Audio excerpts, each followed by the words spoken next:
Hello student, इस question में बोल रहा है कि एक रेशनल नंबर है जिसका डेसिमल जो कि 43/2 इंटू 5 है।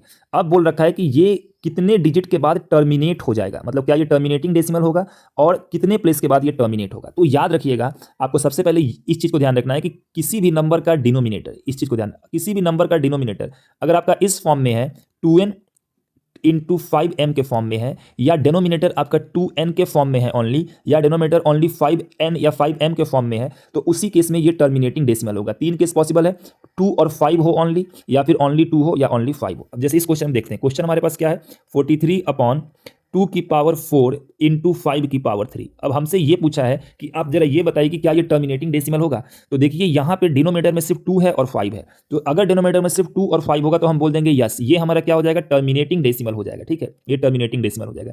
इसके बाद पूछा है कि after how many place of decimal will it terminate, मतलब डेसिमल के कितने प्लेस के बाद ये टर्मिनेट होगा। तो आपको एक फॉर्मूला याद रखना है। क्या याद रखना है, अगर डिनोमिनेटर 2n इंटू 5m के फॉर्म में है, इस बात का ध्यान, अगर डिनोमिनेटर 2n इंटू 5m के फॉर्म में है तो उस केस में जो कितने प्लेस के बाद टर्मिनेट होगा, ये अगर आपसे पूछा जाए तो आपको n और m में जो भी ग्रेटर होगा, अगर n ग्रेटर देन m है तो n प्लेस के बाद टर्मिनेट होगा, और अगर m ग्रेटर देन n है तो ये m प्लेस के बाद टर्मिनेट होगा। मतलब इन दोनों पावर में आपको याद रखना है, जो भी बड़ा होगा उतने प्लेस के बाद टर्मिनेट होगा। अगर हम यहाँ डिनोमिनेटर को देखें तो जो हमारा डिनोमिनेटर ये है, और केवल आपको डिनोमिनेटर ही चेक करना है, 2 इंटू 5 इन दोनों में ध्यान से देखिए, बड़ा पावर कौन सा है, 2 तो पूछा how many place of decimal will it terminate, तो इसका सिंपल आंसर हो जाएगा it will terminate after 4 place. ये 4 प्लेस के बाद टर्मिनेट होगा। It will terminate after 4 place, ये 4 प्लेस के बाद क्या हो जाएगा, टर्मिनेट हो जाएगा। ओके।